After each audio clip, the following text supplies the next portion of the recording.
করে আপনাকে নিয়ে এবং পরিচালককে নিয়ে। এ বিষয়ে অনেক জলঘোলা হয়েছে। ব্যক্তিগত সম্পর্কের বাইরেও তো একটা পেশাগত জায়গা রয়েছে, সেটার তো একটা সীমানা থাকবে। তাদের যে কোথায় ল্যাকিংস ছিল সেটা তো তারা জানতোই। যেটা পাবেন নিয়ে যান, সেখানেও যথেষ্ট কিন্তু ছিল। তারা আমাকে বিভিন্নভাবে অসম্মান করে কথা বলেছে, মিথ্যা দিয়ে সত্যকে ঢাকার চেষ্টা করেছে। তখন তারা খুব প্যাঁচাচ্ছিল বিষয়টাকে। সেই রেমুনারেশন স্টিল আমি কিন্তু পাইনি। নিরাপদও মনে হয়নি টাকা নিতে যাওয়াটা। সময় তো পরিবর্তন হয়ে অন্যরকম হয়ে গেছে।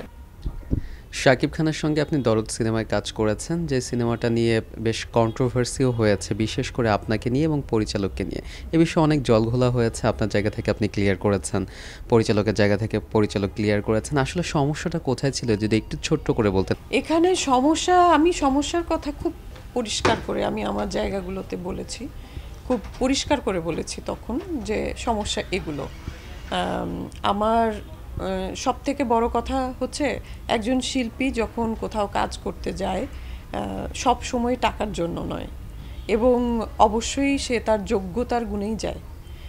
যোগ্য না হলে যদি কেউ কাজে নেয়, সেটা হয়তো বা হতে পারে সেটা ব্যক্তিগত সম্পর্ক। হ্যাঁ, অনন্য মামুনের সঙ্গে আমার ভাই বোনের একটা ব্যক্তিগত সম্পর্কও ছিল, এবং সেটা সবাই জানতো ইন্ডাস্ট্রি, এবং তার সাথে এর আগে আমি বেশ কিছু কাজও করেছি।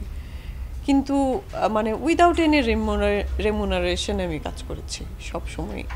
তো এটা তো বারবার হওয়াটা উচিত নয়, তাই না? এটা তো যদি আমি বারবার রেমুনারেশন ছাড়া কাজ করি, যদি এটা শুনেই আমি সব সময় ছাড় দিতে থাকি যে বাজেটের সমস্যা, ব্যক্তিগত সম্পর্কের বাইরেও তো একটা পেশাগত জায়গা রয়েছে। আমি সময়গুলো দিচ্ছি, আমি অন্যখানে পয়সার বিনিময়ে সময় দিচ্ছি, আর এখানে আমার সম্পর্কের খাতিরে আমি পয়সা নিচ্ছি না। তো সেটা কতদিন? সেটার তো একটা সীমানা থাকবে।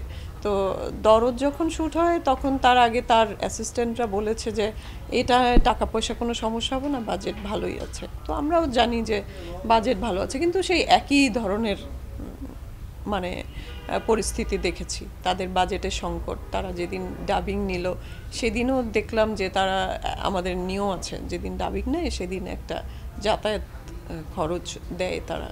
এটা মানে বলতে হয় না বা ইয়ে করতে হয় না। তো সেখানেও দেখলাম যে তাদের খুবই টানাটানি চলছে। তো এগুলো তো আসলে পুরনো কথা, গত বছরের কথা।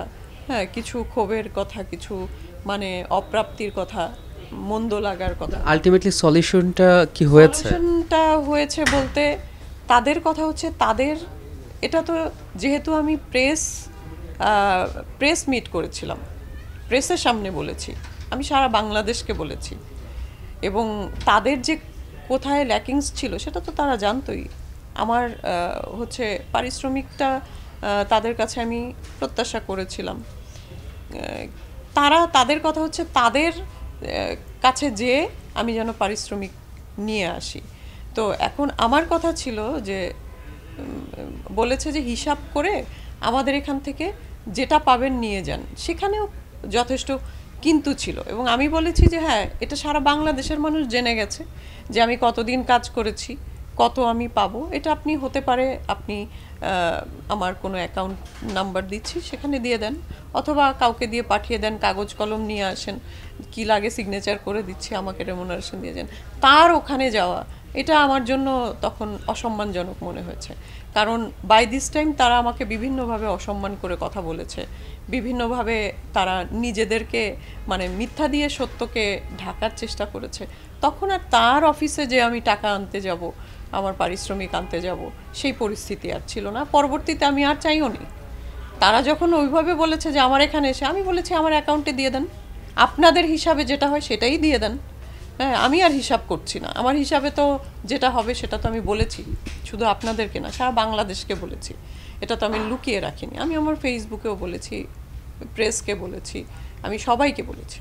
তো তারপর আপনারা তখন তারা খুব প্যাঁচাচ্ছিল বিষয়টাকে। তো আমি আসলে এই একটা জায়গায় বসে থাকার তো সময়ও আমার নেই, আমার তো অন্যান্য কাজ আছে, আমার শ্যুট শুরু হয়ে গেছে। সেই রেমুনারেশন স্টিল আমি কিন্তু পাইনি। তো আমার কথা ছিল আমাকে দিয়ে দেন, আপনি প্রমাণ থাকুক, আমার কোনো অ্যাকাউন্টে দিয়ে দেন, অথবা কাউকে দিয়ে আমার কাছে পাঠিয়ে দেন, সে আপনার অমুক পাঠান তমুক পাঠান, আপনি নিজে এসে নিয়ে যান। তার ওখানে যে আমার কাছে নিরাপদও মনে হয়নি টাকা নিতে যাওয়াটা। সে বলেছে যে এর আগে এসে আমার এখানে বসে বসে গল্প করেছে, সেখানে আসতে তার এত দ্বিধা কেন।